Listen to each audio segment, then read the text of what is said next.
Começa agora o programa Hora e a Vez da Pequena Empresa, sempre levando para você muitas informações e atrações. Confira!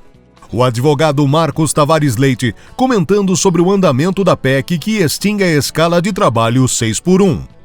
O auditor e perito contador Vitor Estanquevicius explicando os principais motivos que fazem as pessoas caírem na malha fina da Receita Federal do Brasil.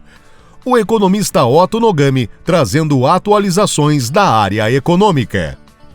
E nesta semana, o presidente do Simpes, Joseph Cury, recebe Marcos Pereira, deputado federal e presidente nacional do Partido Republicanos. Fique conosco!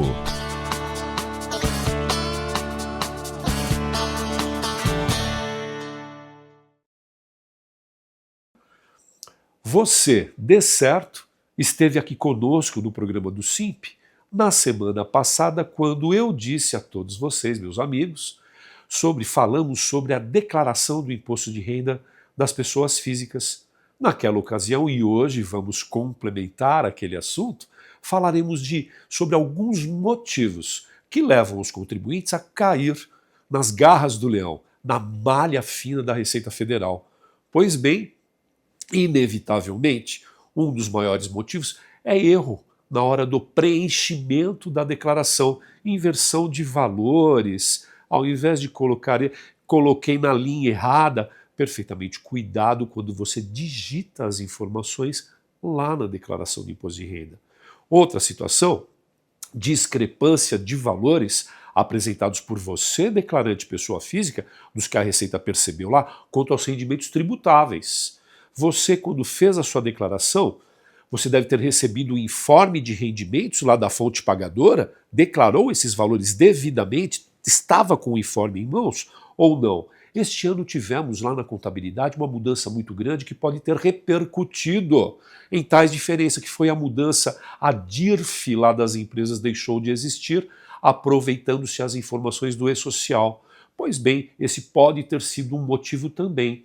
Outro, rendimento de aluguéis. Eu tenho um aluguel ali, eu não lembrei, não coloquei. Rendimento de aluguel, o fisco fica de olho porque é um rendimento tributável. O locatário informa que pagou a você, pessoa física, e a Receita Federal cruza as informações e percebe que você, enquanto locador, não fez o mesmo com relação aos rendimentos do aluguel. Outra situação, pai e mãe declaram em separado e ambos colocam o filho, a filha ou qualquer outro dependente, o CPF desses dependentes nas declarações. Não, ou um ou o outro. E são mesmo dependentes na sua declaração. Sendo dependentes e tendo rendimentos, os rendimentos dos dependentes devem ser somados, incluídos, inseridos na sua declaração de imposto de renda. Mas aí pode o declarante falar assim, mas se eu colocar os rendimentos do meu filho que está trabalhou no ano passado, não vai valer a pena. Não, mas esta não é a ideia do imposto de renda, é valer a pena, não é? Você deverá excluir o seu filho enquanto dependente e ele avaliar se há obrigatoriedade ou não da entrega lá no CPF dele. Outra situação, eu estimei os valores do plano de saúde, não podem ser estimados os valores a este título desembolsados. Você deve pegar lá na empresa, no plano de saúde, um informe de pagamentos para saber precisamente o valor, já que você bem sabe que valor, plano de saúde e assistência médica, todo o valor integralmente é deduzido da base do imposto de renda. Você errou, errar é verbo, eu erro, tu erras, ele erra, não há nenhum problema aqui, senhores. Apenas corrija, cuidado nos próximos anos e sigamos adiante. Foi claro? Muito obrigado a todos, sempre uma grande satisfação. Até a próxima oportunidade.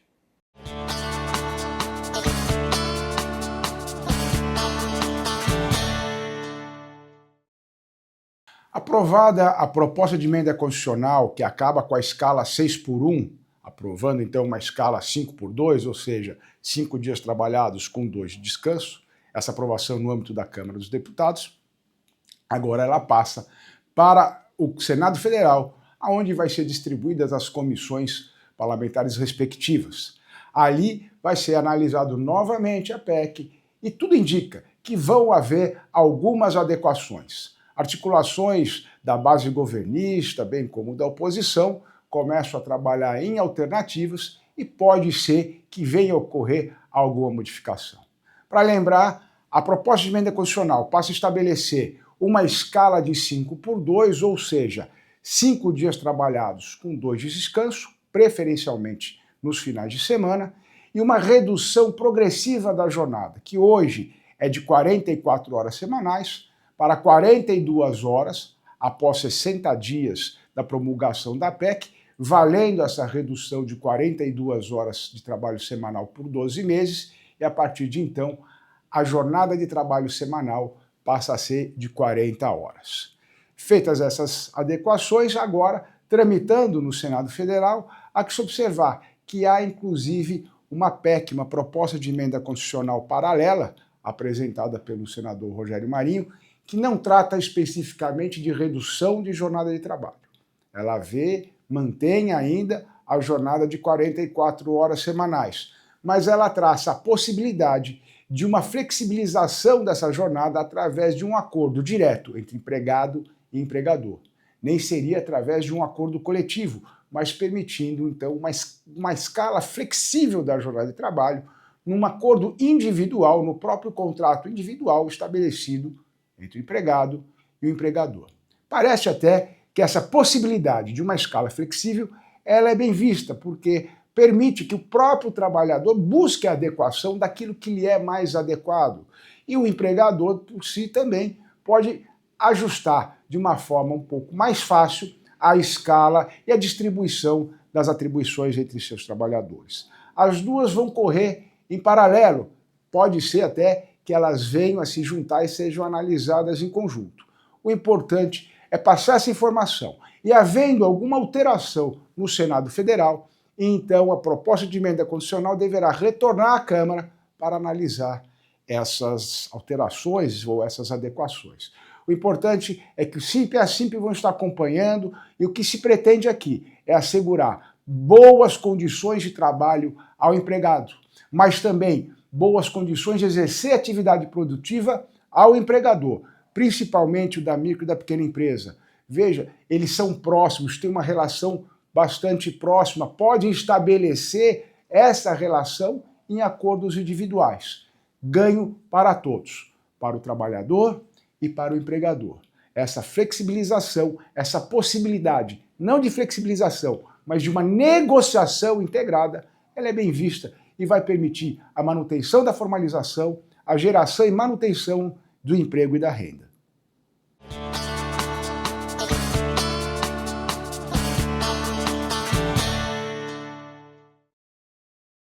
Uma pergunta que sempre me fazem é: por que a inflação cai e o crédito continua caro? E isso diz respeito ao dia a dia das empresas. As razões são muitas, mas as principais. O IPCA está vindo em direção aos 3%, que é a meta inflacionária. Isso é um bom sinal. Afinal de contas, isso é favorecido principalmente pelo comportamento dos alimentos e bebidas. À medida que nós temos super safras, o preço dessas commodities tende a fazer com que os preços caiam. Mas, por outro lado, a Selic ela ainda continua elevada, nesse patamar de 14,5%. Ora, por quê? Se, afinal de contas, a inflação começa a ceder.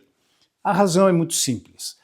Nós temos uma dependência muito grande com relação ao setor externo. Então, à medida que o cenário externo se modifica e se complica, isso acaba repercutindo sobre a nossa economia. Essas perspectivas dos bancos centrais, seja dos Estados Unidos, do Japão ou da Europa, terem no radar a perspectiva de um aumento da taxa de juros, isso faz com que o Banco Central brasileiro também, cautelosamente, mantenha a taxa de juros no patamar mais elevado. E, à medida que a taxa de juros se mantém elevada, claro, o crédito bancário também permanece num patamar mais alto. E isso se deve também, principalmente, ao nível de endividamento e inadimplência da população brasileira. Então a gente começa a perceber que existem externalidades que começam a afetar o custo do crédito aqui no Brasil. E lógico, não poderia ser diferente, tudo isso acaba impactando sobre o capital de giro das empresas. E aí então vem a outra grande pergunta. O que a micro e a pequena empresa podem fazer num ambiente desses? Ora, primeira questão relevante e importante é uma gestão rigorosa do capital de giro. Controlar de maneira efetiva entradas, saídas, para manter o fluxo de caixa equilibrado. Um outro aspecto importante, reduzir estoques, porque estoques representam capital de giro parado. Então, temos que trabalhar de maneira adequada a manutenção de estoques ao longo do tempo. Um terceiro elemento, renegociar prazos. Isso é extremamente importante. Aquela tentação, né, de, por exemplo, realizar uma compra pelo fato de que o fornecedor está dando uma possibilidade de um parcelamento, por exemplo, em 4 vezes, não se esqueçam, a taxa de juros está embutida aí. Então, isso também envolve uma negociação forte e grande junto aos nossos fornecedores. E outro detalhe importante, priorizar investimentos que efetivamente aumentem a produtividade. Porque não podemos esquecer que uma melhoria da produtividade faz com que os custos caiam. Então, aí está o grande segredo para as empresas. Então, temos que ter em mente o seguinte, a empresa não controla inflação, Selic ou juros bancários, mas ela controla a gestão do negócio. Tenham sempre isso em mente.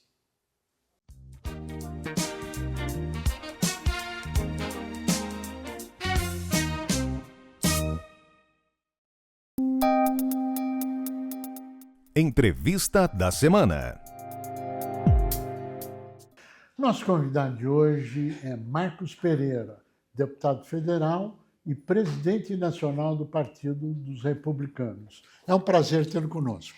Uma alegria poder voltar aqui e falar com você, com todos que acompanham o programa muito bem comandado por você. Muito obrigado. O Brasil vive um momento, no mínimo, desafiador. E claro que isso passa pelo Congresso Nacional, passa pelos partidos políticos, além dos outros poderes. Como é que o senhor vê, por exemplo, a votação do 6-1? Olha, é uma pauta extremamente importante, primeiro, e dizer que todas as pesquisas que foram divulgadas e que a gente também tem acesso, Cury, demonstram que mais de 70% da população apoia a pauta. Eu externei uma preocupação, que ela ainda existe, que é com as pequenas e médias empresas, que são a maioria, mais de 90% dos CNPJs no Brasil são pequenas e médias empresas, que correspondem por mais de 50%, quase 60%, na verdade, dos empregos formais, Isso. dos empregos com carteira assinada. Essas empresas, pequenas mercearias, pequenos mercados, pequenos açougues, bares, pequenos restaurantes, terão que contratar mais funcionários e isso, obviamente, vai demandar um custo maior para elas. E eu acho que a gente precisa, quando eu digo a gente, o Congresso Nacional, junto com o governo, estudar uma medida de compensação para que haja uma adaptação e uma transição no médio prazo. A sensação é que, apesar de todo o clamor empresarial, de uma forma geral, será aprovado pelo Congresso Nacional. Sensação, claro. Eu penso que sim, porque já foi aprovado com amplíssima maioria na Câmara dos Deputados e não vejo por que, sobretudo sendo um ano eleitoral e com essa demanda da população, com esse apelo de pesquisas, como eu já disse, mais de 70% da população apoia, eu não vejo como o Senado não avançar na pauta. Precisamos lembrar que 2/3 das cadeiras do Senado serão renovadas neste ano. Portanto, o apelo é muito grande e não estou vendo, pelo menos até onde a vista alcança, que o presidente do Senado, Davi Alcolumbre, conseguirá segurar essa pauta por muito tempo. Indiscutivelmente, grandes temas hoje estão no Congresso Nacional. Quais que o senhor citaria como os principais que serão votados este ano, possivelmente? Esse ano é um ano um pouco curto, né? É porque nós temos aí a eleição no segundo semestre, o Congresso Nacional funcionará de forma ordinária até meados de julho, e depois entra o que já é uma tradição, a gente costuma chamar de recesso branco, porque agosto e setembro são 2 meses em que a campanha eleitoral se intensifica muito e consequentemente, o ritmo de apreciação das pautas ele diminui. Então, eu acho que a gente deve apoiar e aprovar ainda neste semestre na Câmara dos Deputados uma medida que amplia o limite para o MEI, né, o microempreendedor individual. Esse limite está muito defasado, já está sendo discutido pelo relator, que inclusive, por coincidência, é do meu partido, é do Republicanos, que é o deputado federal Jorge Goiten, do estado de Santa Catarina. Ele é o relator dessa proposta, já está debatendo com todo o setor produtivo, com as entidades de classe, e com o próprio governo, evidentemente, que tem o interesse nesta pauta, para que a gente possa, penso eu, pelas minhas conversas com o presidente da Câmara, apreciar ainda nesse semestre, né, na Câmara dos Deputados. E seguramente o Senado também deve apreciar com certa celeridade. Eu acho que essa é a pauta mais relevante do momento. Tem também uma outra demanda do setor produtivo, já que nós estamos falando aqui no programa ligado ao SIMP. Nós temos também a pauta da atualização também dos limites para micro e pequenas empresas, mas esse é uma resistência muito grande do Ministério da Fazenda, da Secretaria da Receita Federal, que a gente precisa superar, porque não há dúvida de que esse limite precisa sim ser atualizado. Parabéns, são 2 temas que envolvem diretamente pequenos negócios, né? Exatamente. Estamos torcendo aqui, apoiando essas medidas. Aliás, se você me permite, até para complementar, eu ouvi do presidente da Câmara até uma ideia, é uma ideia ainda inicial, que precisa ser discutida. Hoje o MEI ele só pode ter um empregado, de ampliar para 2, inclusive para fazer jus a uma compensação possível no caso da eventual aprovação do fim da jornada 6x1. Os temas estão palpitando, né? Eles estão pulando a sociedade e gritando. Agora, existe, pelo menos, uma sensação de que o Congresso Nacional, o Executivo e o Judiciário têm divergências profundas. É mito ou é um momento de superação de que tudo isso vai acontecer num clima harmônico? Eu acho que essas divergências sempre existiram. Sim. Ela pode estar, ou elas podem estar um pouco mais ou um pouco menos acirradas, dependendo da situação da quadra em que a sociedade se vive. O que mudou de uns tempos para cá foi, a meu ver, a criação da TV Justiça, o que trouxe uma exposição muito grande para a cúpula do judiciário. Sim. E o advento das redes sociais, em que as pessoas têm acesso com muito mais rapidez e com muito mais facilidade aos acontecimentos da cúpula dos poderes, dos 3 poderes da República. A gente tem visto, sim, não tenha dúvida. Eu fiz um trabalho que foi resultado de uma pesquisa do mestrado em Direito Constitucional, inclusive transformou-se num livro, A Inconstitucionalidade de Leis Brasileiras, e 8 em cada 10 ações diretas de inconstitucionalidade no Supremo são procedentes do mérito. Ocorre que quem mais provoca essas medidas e essas ações são os partidos políticos. Sim.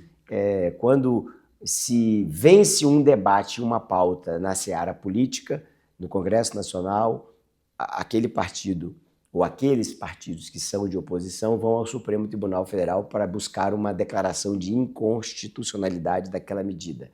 Isso foi assim no Fernando Henrique 1 e 2, o PT, PCdoB e PDT sempre iam ao Supremo quando não concordavam com a pauta. Depois, no Lula 1, Lula 2, Dilma 1 e Dilma parte, porque houve o afastamento da Dilma, então o PSDB e o PFL, que depois virou DEM, iam ao Supremo, majoritariamente. Todas as ações que eram propostas por partidos políticos eram por esses partidos que eu estou mencionando aqui. Isso está na minha pesquisa, no meu livro, e também está no site do Supremo Tribunal Federal, no site Corte Aberta, onde traz todas as estatísticas das ações que lá correm.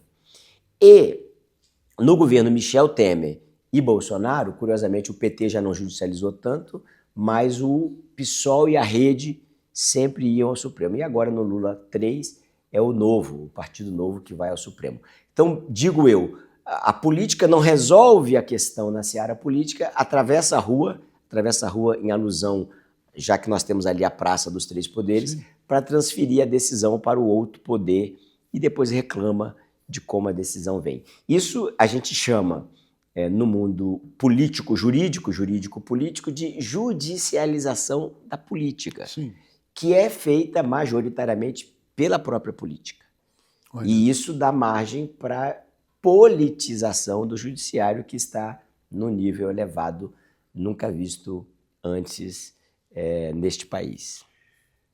Falar em coisas que nós nunca vimos, né? A sociedade vem evoluindo muito.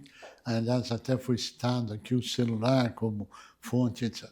Agora, o Brasil está às vésperas das eleições. A polarização, na sua avaliação geral, deve aumentar, deve se manter ou deve diminuir? Eu acho que ela vai continuar no nível que está. O debate pode ser mais acirrado, o debate pode ser mais descontrolado, vamos dizer assim, menos urbano e mais acirrado, mas a polarização a gente verifica ela no nosso país, na verdade, desde a redemocratização. Sim. Porque na primeira eleição direta que nós tivemos desde a redemocratização, nós tivemos Lula e Fernando Collor de Mello. Sim. No segundo turno, 1989. Depois tivemos Lula, Fernando Henrique, depois Lula ganha a eleição, depois Lula novamente, e aí com Serra, com Geraldo em algum momento, depois Dilma, e depois Dilma e Aécio, que foi em 2014, depois Bolsonaro e Haddad. No pior momento do PT, com Lula preso, o Haddad foi disputar a eleição. Eu costumo dizer, o Haddad tinha perdido a reeleição para prefeito de São Paulo no cargo e no primeiro turno. É verdade. Porque, obviamente, a população julgou que o mandato dele não foi bom, tanto que nem permitiu que ele fosse para o segundo turno. Então, mesmo assim, na eleição presidencial de 2018, Haddad estava lá representando esse campo político e teve no segundo turno 44,8% dos votos válidos contra a diferença para o Bolsonaro. E em 2022, novamente, Bolsonaro e Lula. E esse ano, eu, com todo o respeito que tenho ao Zema, ao Caiado, que são dois candidatos aí que estão se colocando no campo da direita, haja vista que o campo da esquerda só tem um candidato, que é o atual presidente, eu acho muito pouco provável que não vai ser polarizado novamente. Porque o histórico mostra isso. Claro, a história mostra tanta coisa. Na semana passada, tivemos aqui o prazer de receber um coronel que nos disse que desde 1914 até hoje não teve um único dia de paz no mundo. É verdade, guerras, né? Então é natural que se reflita na política e assim por diante. Agora, onde que, na sua avaliação, é mais importante ou será mais acirrado? Será nos estados ou será a nível nacional ou em ambos? Eu acho que em ambos, mas sobretudo a nível nacional. Essa polarização ela é mais ampla porque atinge o interesse da população como um todo e acaba descendo no nível dos estados, polarizando também nos estados, principalmente nos estados aqui da região sudeste, sul, centro-oeste, que são estados mais à direita.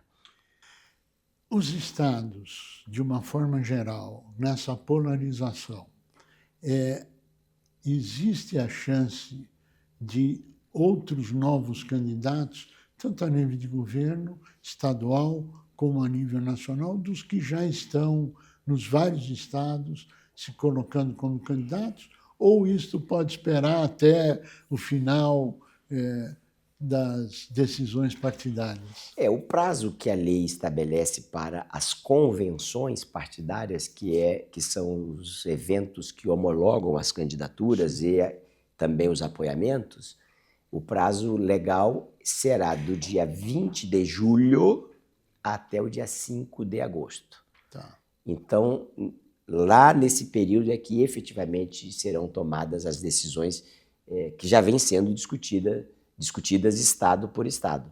Mas eu não vejo que vai surgir ou que possa surgir novos personagens pelo Brasil afora. Os quadros já estão nas 27 unidades da federação bastante consolidados.